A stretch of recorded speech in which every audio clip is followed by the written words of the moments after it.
लोगों को हमेशा छोटी छोटी चीज़ों से खुशियाँ ढूंढनी चाहिए। खुशी और गम एक दूसरे के समांतर चलते हैं। जब एक शांत होता है तो दूसरा स्थिर पड़ जाता है। दोस्तों, भगवान श्री कृष्ण कहते हैं कि जीवन में किसी के साथ किसी भी तरह की तुलना नहीं करनी चाहिए। शास्त्रों में कहा गया है कि आपको भगवान ने जितना दिया है उतने में ही खुश रहना चाहिए।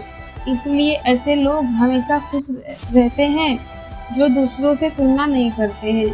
अतीत में खोए रहना भी एक तरह की चिंता है। इससे न सिर्फ आपका समय नष्ट होता है बल्कि बीते कल को लेकर आप खुशियों से दूर चले जाते हैं। जो लोग इस बात को समझते हैं वह बीते कल के बारे में सोचने के बजाय वर्तमान में खुश रहते हैं। दोस्तों, हमें कभी शिकायत नहीं करनी चाहिए।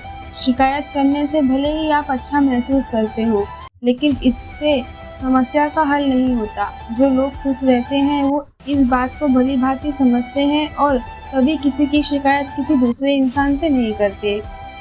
दोस्तों, एक बार की बात है, एक राजा अपने दरबार में बहुत उदास और दुखी दिखाई दे रहे थे। उनके चेहरे पर की मुस्कुराहट गायब हो चुकी थी। उनकी खुशी की कमी उनके चेहरे से साफ दिखाई दे रही थी। राजा के सबसे विश्वसनीय मंत्री ने उन्हें समझाया, महाराज, आपकी खुशी और सुकून आपके अंदर ही है, कृपया इसे पहचाने। राजा ने मंत्री के शब्दों पर विचार किया और सोचा कि क्या वाकई में खुशी मेरे अंदर है। ये समझने के लिए राजा एक यात्रा पे जाने का निर्णय लेते हैं। उन्होंने अपने विशाल राजमहल को छोड़कर एक छोटे से गांव में जाने का निर्णय लिया। राजा गांव में जाते हैं और एक गरीब खुशहाल परिवार को देखते हैं। राजा सोचते हैं, इनके पास इतने कम संसाधन होते हुए भी यह लोग इतने खुश और प्यार से कैसे रह रहे हैं। राजा अपने मंत्री से पूछते हुए बोलते हैं कि इतने कम संसाधन हैं फिर भी ये इतने खुश कैसे रहते हैं।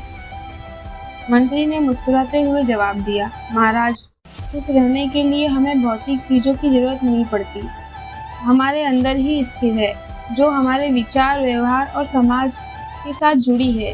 राजा ने इस बात गरीब परिवार के साथ बात की और उनकी खुशी का राज समझा।